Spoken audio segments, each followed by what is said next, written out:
Welcome to American Building. I'm your host, Atif Kader.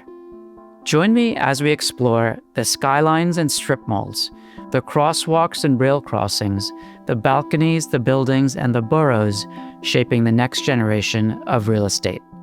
Let's build common ground.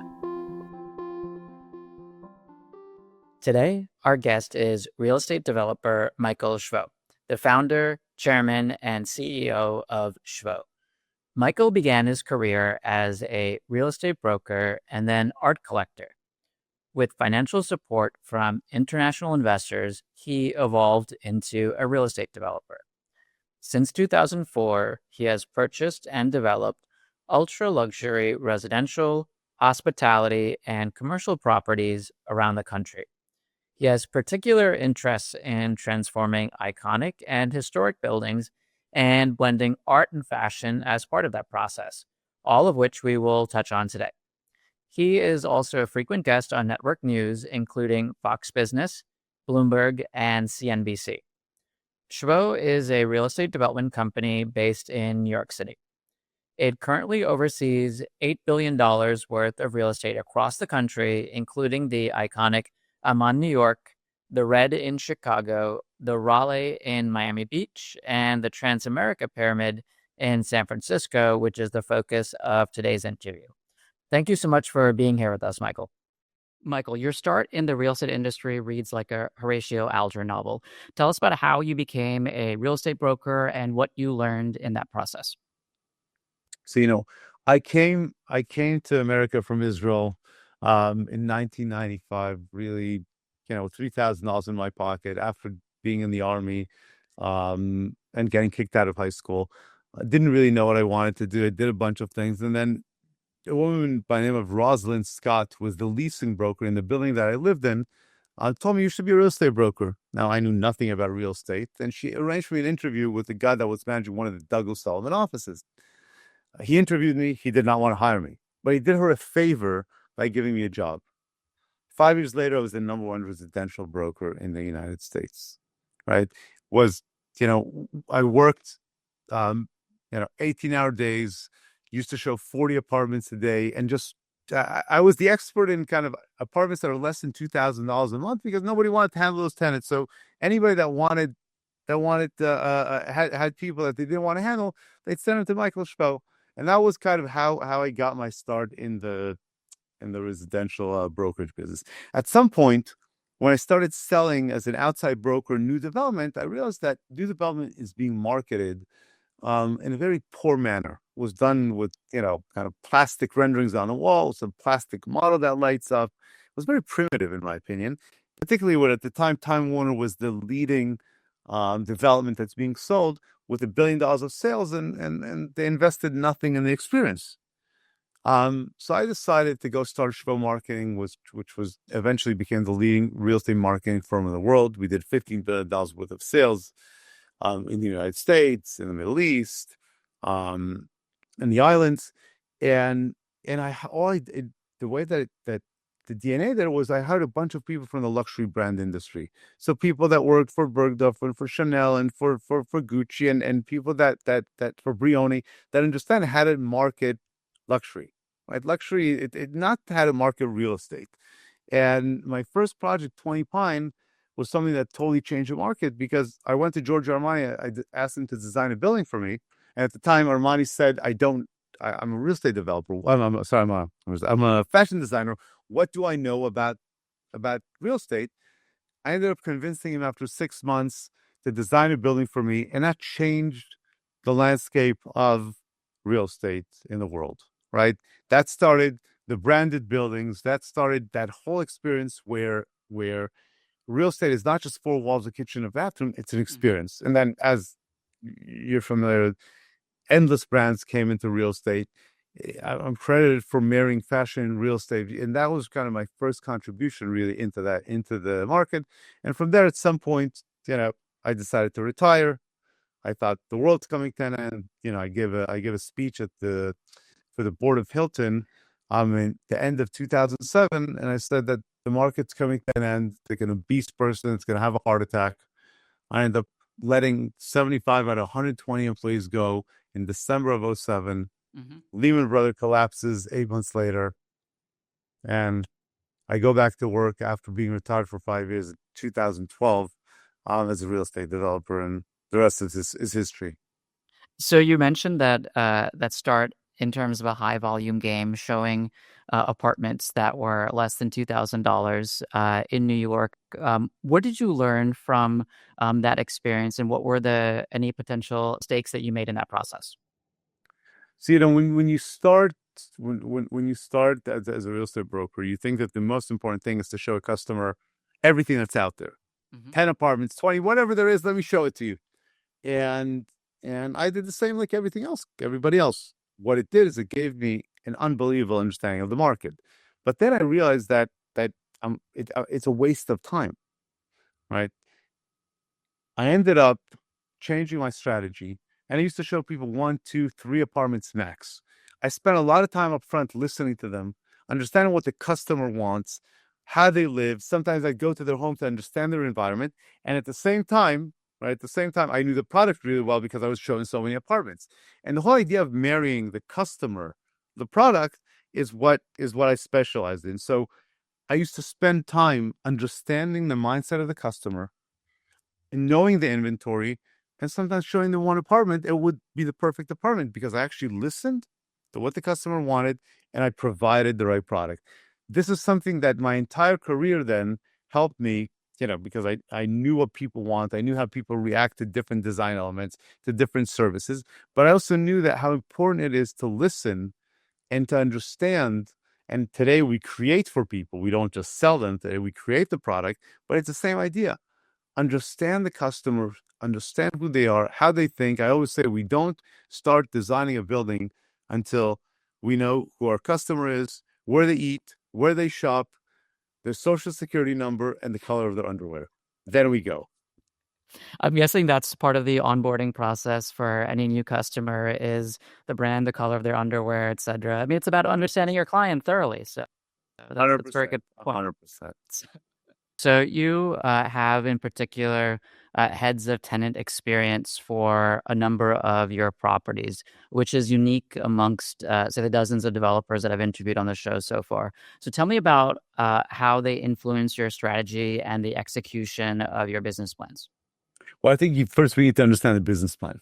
So if you're looking at the commercial portfolio, right? So office building, no, I'm going to say something, and nobody should take this the wrong way, but I always describe the relationship between a landlord and a tenant to like sometimes a relationship between kind of a bad marriage, right?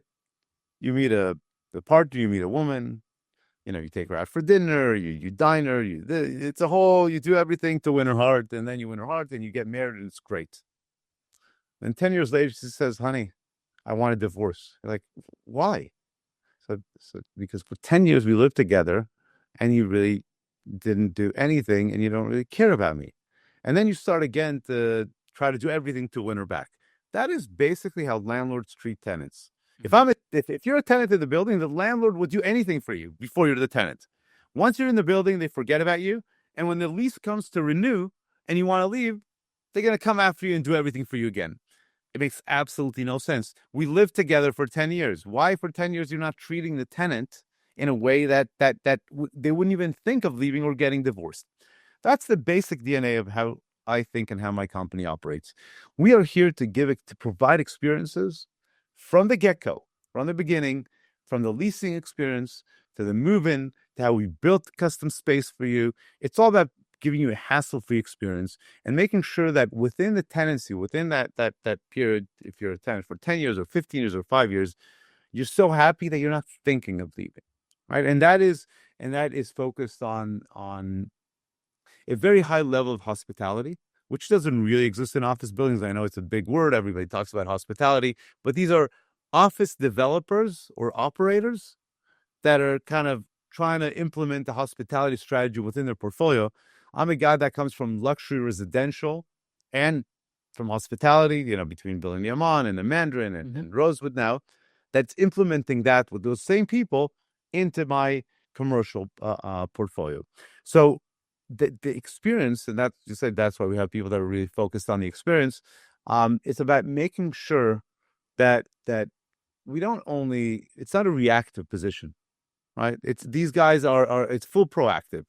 I don't need people reactive in taking orders. I need people to think about, you know, thinking what it is that one would want, what it is that one could do. It's a very much a Disney experience, right? When you go to Disney World, they have this whole strategy of kind of foreseeing the customer experience, what it is that they were going to want, and that's their success.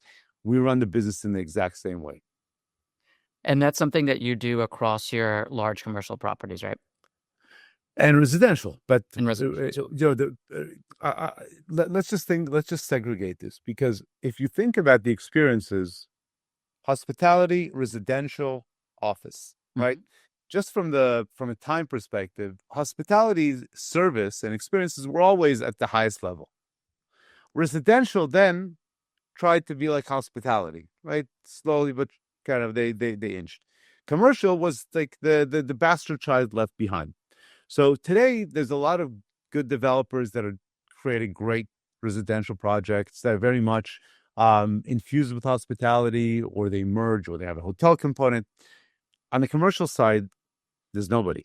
Meaning they very much as developers that say that they do hospitality, but it's at the surface. It doesn't grow from an attitude of hospitality experience. It's hospitality is trying to be implemented on a system which the commercial system is broken to start with, as I told you, because the whole mindset of commercial owners is not starting from how do we take care of the customer. For us, the customer comes first. We are a customer-driven company, and everything we do, from a design to activation to experiences, is all about attracting the customer and keeping the customers. Amazing. So we've talked about attracting and retaining talent. We've talked about attracting and retaining your customers, your tenants. So one other important area that requires a lot of care and effort as a developer is attracting and retaining your capital. So that's a major challenge in getting started in real estate and doing really large transactions. So tell us about who your first investors were and what practices you've developed to help build and maintain those relationships over time. So, like most people, you start with kind of friends and family, $500,000 from this guy, $1 million from this, small checks, and my own money that I made, through the years, which was the big portion of it. You evolve from that to what I call kind of quasi institutional capital, which means institutional capital, but not the top tier institutional capital. And eventually today we're partners with some of Germany's largest pension fund and asset managers, pension Like funds, DFA. insurance companies. DFA is a fund to fund, as an example. And those are, again, it's very much goes back to brokerage days, right? It's marrying the capital to the project. That's the it's no different. At the end of the day, your job as a developer, your job as Atif, who has this great podcast. What is your job? Your job is to find somebody interesting, right? So you can marry it with your listeners, right? It's all about bringing this together. It's no different than what I do. We just do it in different fields, right? You bring people that you think are interesting. You create an experience for your customers, which are your listeners, and they want to be here and they want to listen. We're doing the same thing. We're just building buildings. So we're creating the experience. No difference from the capital. If capital is looking for super prime buildings, that they don't have to think about, because when you say we're buying the Transamerica building, we're buying the Crown building, we're buying the Coca-Cola building, it's a known entity. That's one type of investor that's looking for that. You have investors, and it's a risk-reward profile also. So matching the desire of the customer, in this case, the investor, to the product, is the same like matching the apartment to the tenant, the same as matching the speaker to the listener on American podcast. So sure, American Building Podcast. Building Thanks. podcast. Sure. So I think as a developer as well, I can definitely appreciate that. And I've kind of developed in my head the green flags and red flags to look for in terms of investors. Are there certain things that you mentally look for in terms of the types of investors you want to retain as you go from project to project? So yes, I'm gonna two things. Number one, never take close friends as investors. You know, close friends should stay close friends because if something goes wrong, you lose the friend. Yep, And and it's not it's not worth that it. to me is something that not well for some people it might be, but I don't think it's worth it. But more importantly, we all make there's a mistake that we all make. Every single person, I make it every day. You know, and it's not only investors; it's decision making in general. Every day we make thousands of decisions, Hmm. and sometimes that it's the wrong thing, but you're convincing yourself why it's the right thing. And okay, it's one thing if I know it's not the right thing to eat ice cream because I'm gonna blow up from it after a 2 hour at the gym. It's something else. Becoming a partner with somebody that is not the right partner, but you're saying, what, it's a lot of money. It's an opportunity. I should do it. I know there's some issues, but you know what? It's more you're focused on the wrong things. The priorities, I think that you learn as you age, and I've made endless mistakes. I make mistakes every single day. I continue to make mistakes. I just hope that throughout the years I make less mistakes. But you understand that sometimes what you're trying to convince yourself is right is probably not correct, and in your stomach it's not correct, and you're trying to Yep. convince yourself why it is. So I could tell you that, and it's difficult to say no. It's difficult to say no to deals. It's difficult to say no to money. I mean, I think that the most difficult thing is to say no to deals, right? Somebody calls me up and says, "Listen, I have a great deal. You're We're buying this super cheap per dollar per square foot." So I tell the guy, but it's on Third Avenue. I don't know Third Avenue. I mean, there's people that this is what they do. It's not my market. If Hmm. I'm not a specialist, I know it's on paper a good deal, but I don't have a competitive advantage. So I've managed, thank God, to really stay very focused and very strict on the assets that we buy. I've always focused on super prime real estate. If you look at our entire portfolio, I never veered right or left. And I'll tell you that during COVID, it was a blessing because we did really well through COVID because super prime went up, Hmm. class A kind of went out the roof because people now all of a sudden wanted the greatest buildings, and everybody else died. So if I veered a little bit from our core values, I could have been bankrupt today. I'm being just very straightforward about that. It would have been very dangerous. So thank God, I did not veer away from kind of what we believe in. And even though constantly people try to convince me to do one deal or another deal, if it didn't match the brand, and didn't match kind of what I believe we should do, we didn't do it. That makes sense. And I think over that time as well, particularly during the pandemic, luxury real estate in Class A was the beneficiary of American economic policy that allowed for agglomeration of wealth towards the higher end of the 100%. economic stratum. So that's it. Buying a 100%. matching a potential buyer or renter with the product that you're offering. So one of those properties is going to be the focus of this next phase of our interview. That's the Transamerica Pyramid.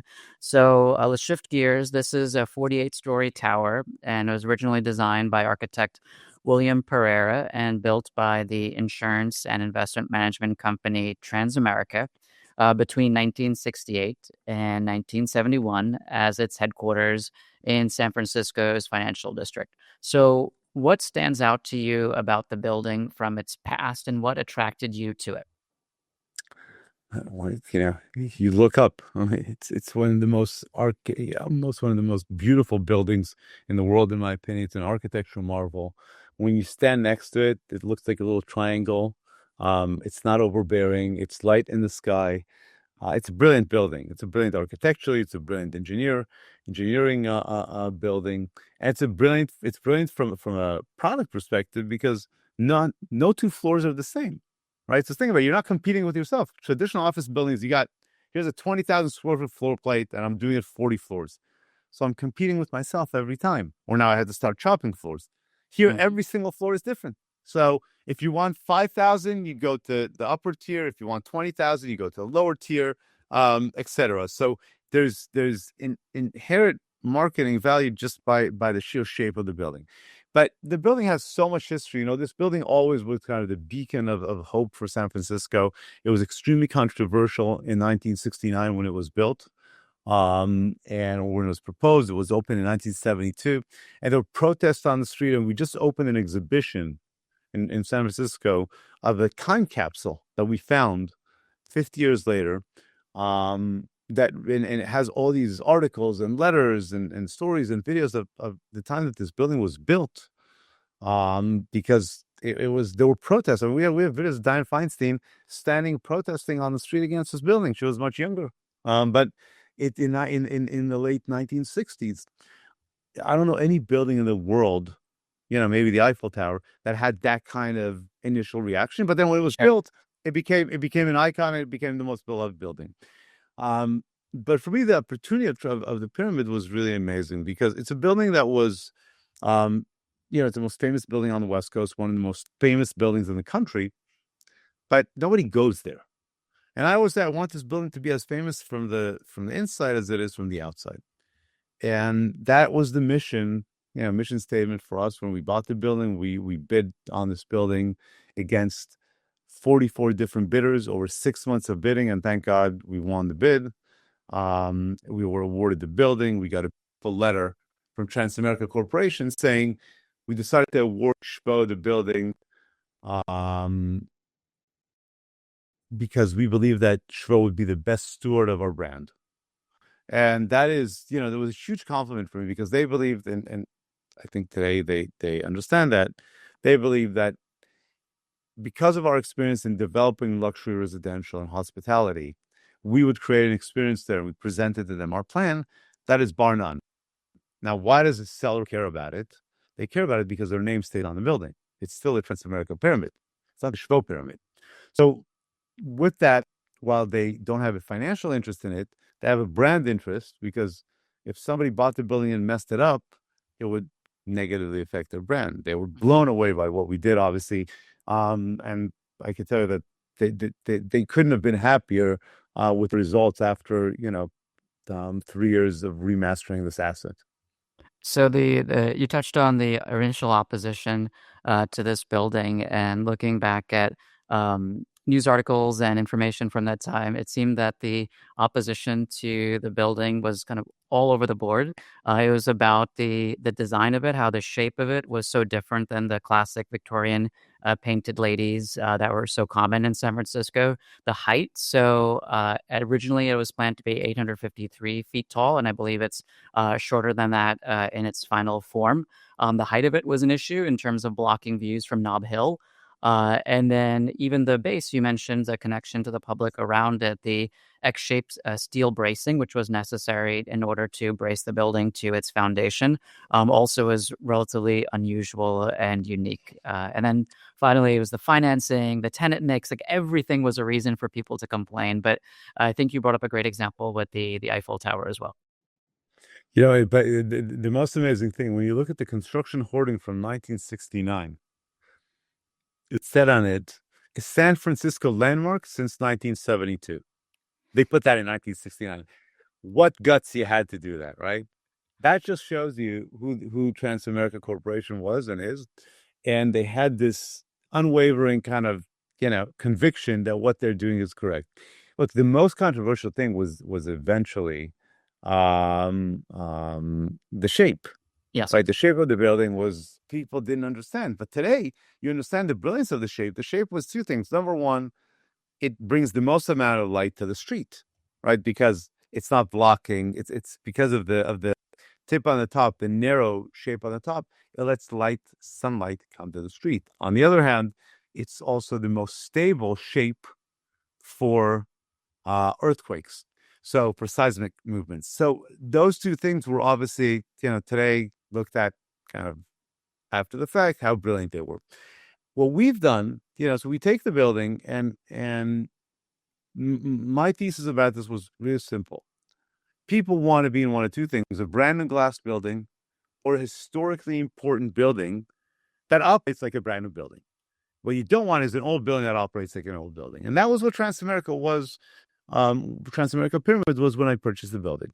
So we had a competition. We hired Lord Norman Foster, who became a very close friend of mine, him and his wife, Elena. And together we remastered this building with a program that's very unique, right? We own the entire city block. We own the Redwood Park, 3 buildings around it, Transamerica Pyramid, 2 Transamerica and 3 Transamerica. So we had the opportunity to reshape the entire block. But it's beyond that. We had the opportunity to reshape downtown San Francisco. Mm-hmm.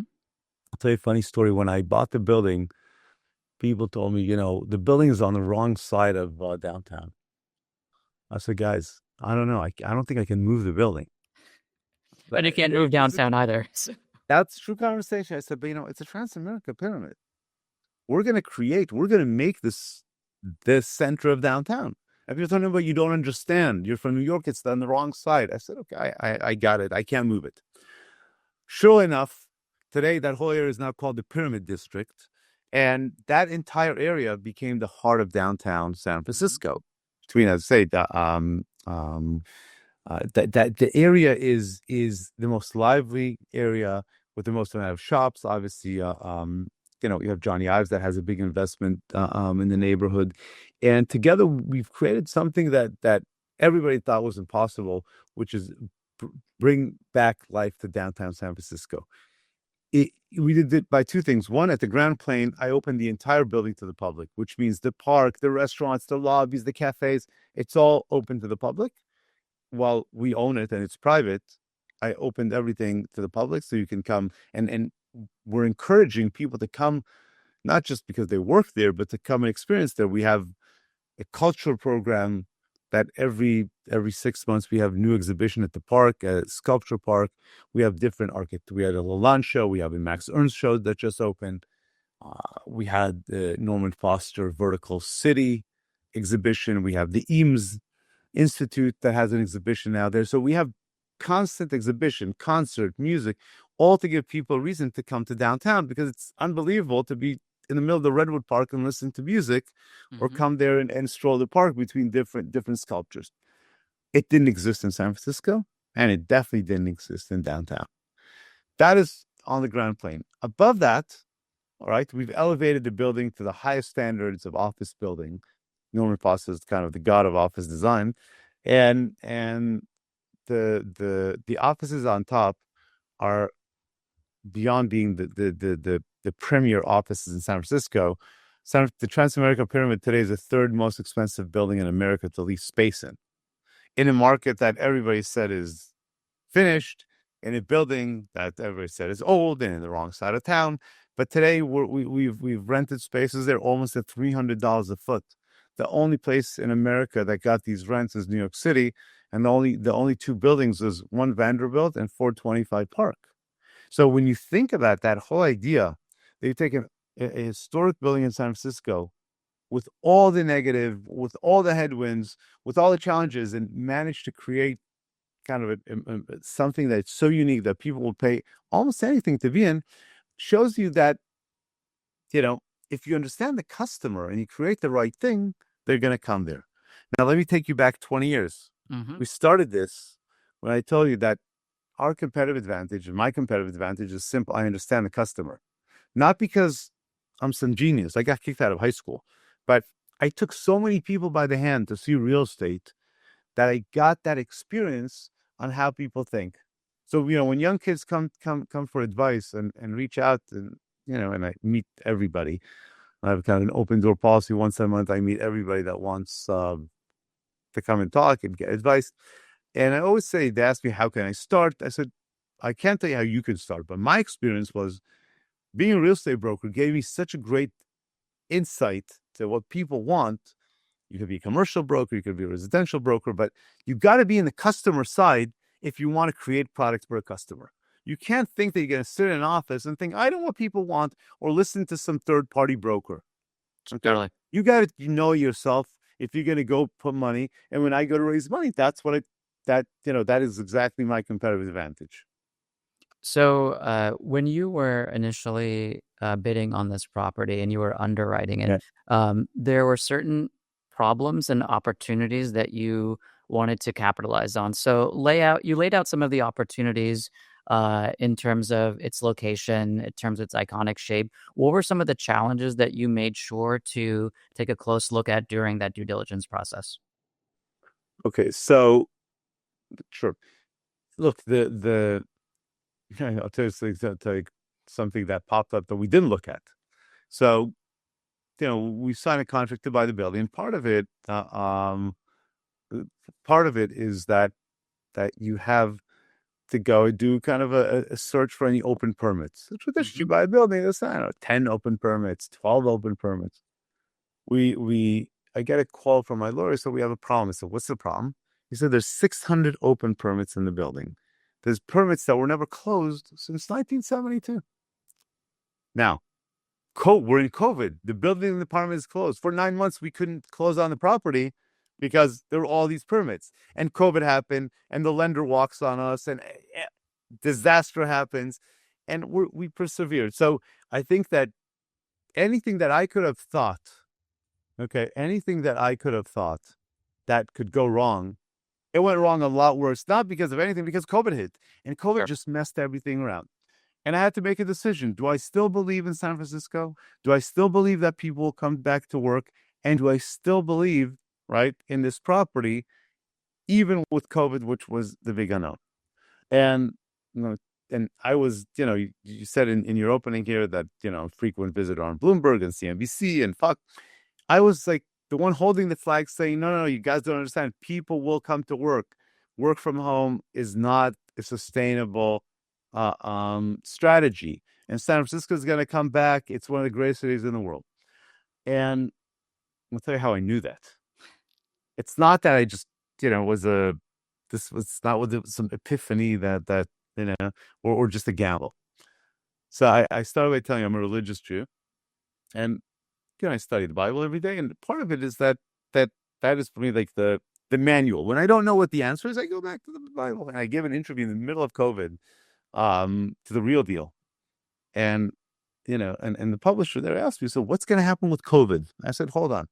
I go take the Bible and I said, listen, we all think it's the end of the world. Hmm. Remember COVID? We were spraying boxes. We're sitting at home. We thought the world's coming to an end. And I said, God said to Noah when there was a flood, I will never again destroy the world. This is in the first 2 weeks of COVID. Because I said, if that is the case, and we know it's not the end of the world, we know we should be buying real estate. I ended up buying $4 billion of real estate after that interview because I knew that the world's not coming to an end, but most people thought the world's coming to an end. No different than people not working alone, right? To go back to the Bible, the first chapter of the Bible, God said to man, I'm creating a woman for you because it's not good for a person to be alone. So the whole concept of us sitting in our pajamas in our kitchen and Zooming is just not in the DNA of human being. We were not created like that. So if you understand that, but again, you have to have tremendous amount of belief. And again, this is, I think, part of what got me to here today is my religion and the belief that I had, because I knew that there's a set of rules in DNA of how human beings were created that will never break. So all these challenges are bumps in the road. And if you stick to the core values and to how people think, and it goes back to how people create and think, then we will win. And of course, today, that in hindsight, that was the right decision. Furthermore, I was borrowing money at the time at Hmm. sub 3% for 10 years in CMBS loans. Think about that. Today, I have loans that are 2.8, 3% on our portfolio. When today, if I had to be in the sevens, again, why? Because I knew that it's a moment in time. You had to take the opportunity against all odds because the market was not good. So the conviction and the belief is how we got here. And without that, I could tell you, I wouldn't be here. So, you mentioned that there were issues during the financing process. Yeah. You're confident about the property. You're confident about the property specifically, despite the legal and the permit issues, and people believing that San Francisco is dead. So actually getting the project across the finish line with the closing was a challenge as well. So you and your investors bought the property for $650 million in 2019. And you mentioned one of the lender had backed out. Could you talk about the process of putting the deal together and the challenges you faced in getting across the finish line? Sure. So if I recall, I believe AIG was our lender when we saw it was supposed to be our lender, and when COVID hit, they backed away. They reneged on the deal. I can't blame them, by the way. I probably as a lender I do the same. Lender is not compensated to take risk. Mm-hmm. Lenders are the exact opposite side of the spectrum. So of course you would think that they would do that. And we it was interesting because I had the idea of going to Transamerica Corporation, and Aegon, which bought Transamerica, is actually a lender. So we made a deal with them to be our lender. They had multiple interests. One, they were selling the building. Two, they wanted me to own and develop that building because they wanted that to elevate the Transamerica brand, which it did because of what we did in the building. So it worked out really well. They're great people. They're one of my favorite lenders, and we're super aligned, right? Obviously it took time, but we managed to get that there, and they've been a happy lender, and we've been a happy borrower. So But I could tell you, it was not without losing lots of sleep in the process before we managed to put the pieces back together. Again, these were very, very scary times, and not many people were willing to take risks. So the two interesting facts on the lending on the property, the original lender for the development of the Transamerica Pyramid was Bank of America, which I mean, obviously a well-known name, but the forerunner bank to Bank of America was Bank of Italy, and the founder of that was a first-generation immigrant to the United States. I think that it resonates with the story that you shared earlier. And then in particular, Transamerica, the company is now located in Baltimore, and its logo is still the Transamerica Tower in San Francisco. Yeah, which is exactly the reason, the reason that um exactly the reason why they cared about who owns the building. It was not about who paid the highest price. Actually, our bid was maybe not the highest price. It was all within a $5 million range. The last four bidders out of the 44 that survived all the different rounds. But it was about who is going to take care of their brand in the most appropriate way. And I can tell you that I've been very fortunate to have some great success in my career. This was the most humbling experience within my real estate career because, when you get a letter from you know, from a big corporation like that, then I bid against, Vornado and Blackstone and RXR, everybody that you think was bidding on this deal. It's the Transamerica Pyramid, and they end up writing in a letter that they decided to award us the building because they think we would be the best steward of their brand going forward. Mm-hmm. It's something that I can't tell you that the goosebumps that I got getting that letter. And it's like I say, it's a humbling experience because you understand that all the hard work, all the sweat, all the tears, everything that goes into the creating a perfect product and really making sure that you take care of the experiences is recognized, and not recognized just by a tenant or a buyer, but recognized at a point where a brand like Transamerica says, "Here, Michael SHVO, we will hand you our brand." In essence, as you said, the logo is still the building, Mm-hmm. because we believe you will do the best. You'll be the best guy to handle this and take care of our brand. It's an unbelievable compliment and a very, very humbling experience, and like I said, I never forget that. Now, I'm going to tell you something else, which is even, will tie the Transamerica story even at a crazier level. In we didn't discuss that, but I grew up in Israel in 1978 and 1979. We lived in the States. My parents used to be organic chemistry professors, first in Israel and then in Stanford and in Yale. They came for a sabbatical. And we had we didn't really have much money, But my parents every weekend used to take us on road trips to go see buildings, to go see towns, to go see America. We came from Israel. It's 1978. Israel was like a third world country at the time. It's not kind of the empire of technology that it is today. And okay, so we lived in Palo Alto for a year and a year in New Haven. A year ago, it was the 50th year anniversary for the Transamerica Pyramid. It was also my 50th birthday. We're 2 weeks apart. I called my sister in Israel. I said, do me a favor. My mother, after my father passed away, scanned every single photo, every document we had. She spent 10 years of her life documenting everything. I always thought it was a total waste of time, but my mother passed away. I asked my sister to send me anything that you can find of us in San Francisco by the pyramid. And sure enough, she finds 4 photos of us by the foot of the Transamerica Pyramid. My father sitting there, my sister and I, as kids, I was 8 at the time, standing by the foot of the pyramid. I said to my sister, I said, are you sure that's it? My mother was obsessively taking pictures. I don't remember any of this, by the way. She said, I'm sure that's it. I said, send me the hard drive, because she put everything on a hard drive. She FedExed it to me. So one night I'm looking and opening, and my mother labeled everything. I look at every photo. So I'm not in 1978, 1979. Okay, 1980. At the end of 80, we go back to Israel. But I said, let me continue. Maybe because I remember we came back to America for some trips. I want to see if there's maybe we came to San. I just wanted some more stuff to show kind of the crowds that I was in this building, just after it was opened. It's 5 years, 6 years. So I find the file. It says Michael's Promise. Everything was labeled. Years, name, trip, Michael's Promise. I opened everything because I was so obsessed that it was wrongly categorized.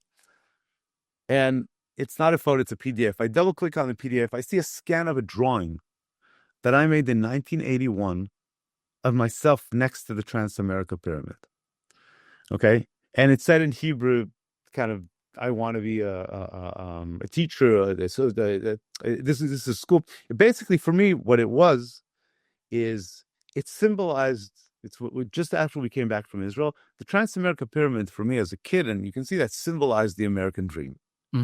40 years later, I ended up buying the building. I think I fell off my chair. That was his dream, the Transamerica Pyramid. And 40 years later, I ended up buying the building. And I said, if a kid from Israel could do that, have a dream when he's 8, and 4 years later buy the building, and any of you can fulfill your dreams. And we make them draw themselves next to the Transamerica Pyramid with what they want to be when they grow up. We end up having an exhibition. Exhibition is open year round of all those drawings. And then there's a competition, the 50 top drawings that are selected by a committee that is between myself, Sam Altman, Johnny Ives, Norman Foster, and the mayor of San Francisco. The top 50 kids get to go to the top of the Transamerica Pyramid. We publish these amazing books with all these drawings. And really the idea is that this building always symbolized the hope and the strength of San Francisco. It's a city of dreamers. It was my dream. And I want to give that to the next generation that, again, if you can dream it, you can make it happen. I'm Atif Kader, and thanks for joining me on American Building. If you enjoyed this episode, be sure to subscribe on your favorite listening app and leave a rating and review. America's housing crisis is one of our greatest challenges, but what are the real solutions? Hear from the developers and other industry experts driving meaningful change. Get our exclusive guide, Housing in America, 8 Ways We Can Solve Our Way Out of a Crisis, at AmericanBuildingPodcast.com.